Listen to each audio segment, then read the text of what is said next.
Wala nang maraming paligoy-ligoy pa, diretso sa punto na. Maiksi lang ang komentaryo, pero diretso sa punto. Maraming kuro-kuro, may tiwali, may totoo. Dito, sa puntong diretso tayo. Punto, diretso.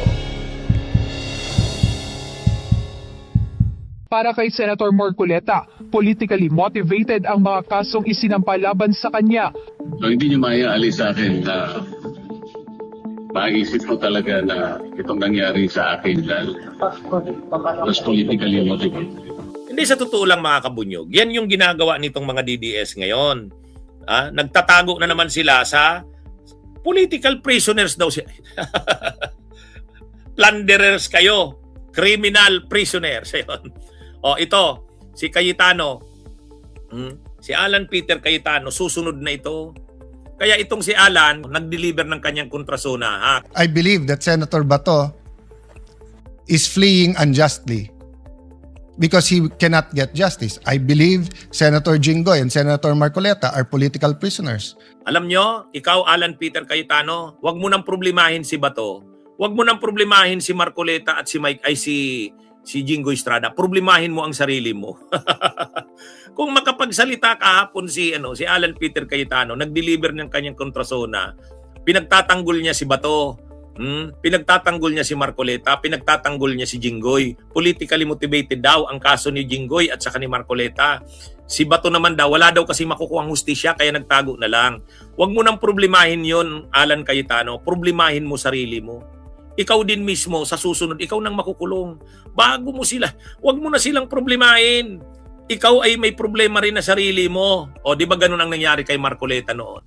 O si Marcoleta, nung inaresto si Jinggoy, inalalayan pa ni Marcoleta. Akala mo tagapagtanggol siya ni Jinggoy. Inalalayan ni Marcoleta. Ang hindi niya naisip, sa susunod, siya naman, kasi may problema rin siya. Di ba? Yan yung mga kabunyog, mga kababayan. Yan ang problema dyan.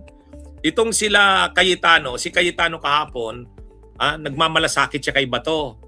Nagmamalasakit siya kay Jinggoy. Nagmamalasakit siya kay Marcoleta. Okay din lang yun. Siyempre magmamalasakit siya, kasamahan niya yon, di ba? Kaya lang, ang isipin mo Cayetano, Alan, ikaw din mismo, may sarili kang problema. At sinabi na rin ni Senador Ping Lacson, hindi kanya tatantanan. Kahapon nga sinubmit na ni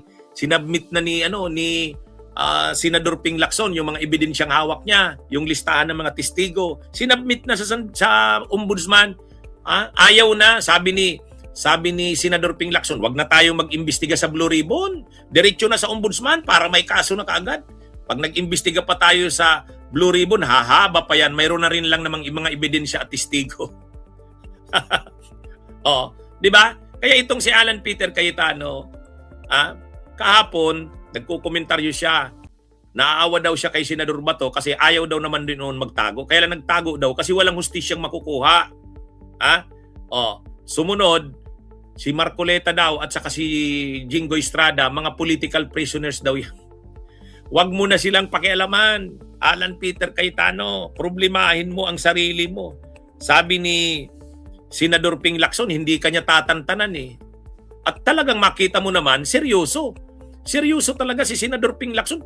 Sinubmit ka agad sa ombudsman yung mga ebidensyang hawak eh. Di ba? Mga kabunyog, mga kababayan. Kaya yun. Kaya yung sinasabi na yan ni Alan Peter Cayetano, nakakatawa si Alan Peter Cayetano. Kaya kahapon habang nagsasalita si Alan Peter Cayetano, wala nang nakikinig. Ang nakikinig na lang sa kanya yung mga kasamahan niya sa minorya. Sa mayorya, ang nagpaiwan doon si Risa Hontiveros. Ay mabait talaga kasi si Risa Hontiveros. Tsinagaan siya. Kaya sa totoo lang, nung una, si Marcoleta pinagtatanggol, si Jinggoy pinagtanggol. Inalalayan pa nga ni Marcoleta si Jinggoy. Kaya lang, ang hindi niya naisip, siya mismo, siya na rin ang susunod eh. Kaya ngayon, pinagtatanggol ni Cayetano, naaawa daw siya kay Bato, kay Marcoleta at kay Jinggoy. Bago ka maawa sa kanila, Cayetano, Alan, ikaw din mismo, ayusin mo na tong problema mo. Ano to? Mabigat ito. Nobel din yan eh. Plunder din ang kaso niya. Sabi Sabi ni Alan Peter Cayetano, wala akong ginawang masama, wala akong ghost projects, wala ang mga ebidensya ng korupsyon sa Taguig. Sabi ni Senador Ping Lacson, sige nga, hintayin mo ang subpina sa'yo ng ombudsman. O, sige nga, sagutin mo. O, di ba? Yun yung hamon ni yun yung hamon ni Senador Ping Lacson. Sabi ni Senador Ping Lacson, sagutin mo na lang ang ombudsman. Sagutin mo na lang. Yan yung Kaya dapat si Alan Cayetano, tama yun, pag malasakitan niya yung mga niya, kasamahan niya, pero na may mga kaso, naaawa daw siya Pero, isipin mo rin yung sarili mo, Alan Cayetano. Ikaw na rin susunod dyan. Nag-investigate na si Senador Ping Lacson. Matindi ang investigation na ginawa Imagine ninyo, hindi lang isang bagman ang nakuha niya, 3 bagmen. At ang kanyang mga ebidensya galing sa reliable sources. Alam niyo kung saan galing? Malamang galing yan kay Lino Cayetano. Di ba? Hindi naman yan itinago ni Senador Ping Lacson Sabi niya, si Lino Cayetano, kapatid yan ni Alan sa kanipia, gusto talagang paimbestigahan ang Taguig. Nakukonsensya na yata si Lino Cayetano Yun ang mabait na Cayetano, yun ang matuwid na Cayetano Ngayon, itong si Lino Cayetano, ito daw mismo si Lino Cayetano ang kikiusap kay Senador Ping Lacson na imbestigahan talaga ang mga proyekto sa Taguig.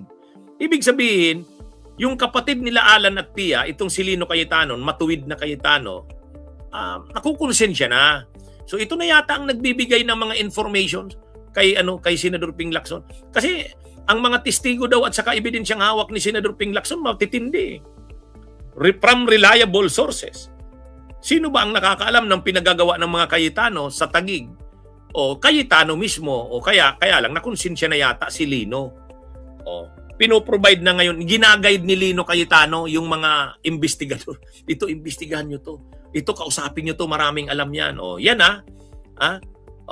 yan mga kabunyog, mga kababayan, ang nangyayari dyan. Kaya dapat si Alan Cayetano, bago niya problemahin sila Jinggoy at saka si Marcoleta, sarili niya muna, isipin niya. Kasunod niyan siya na.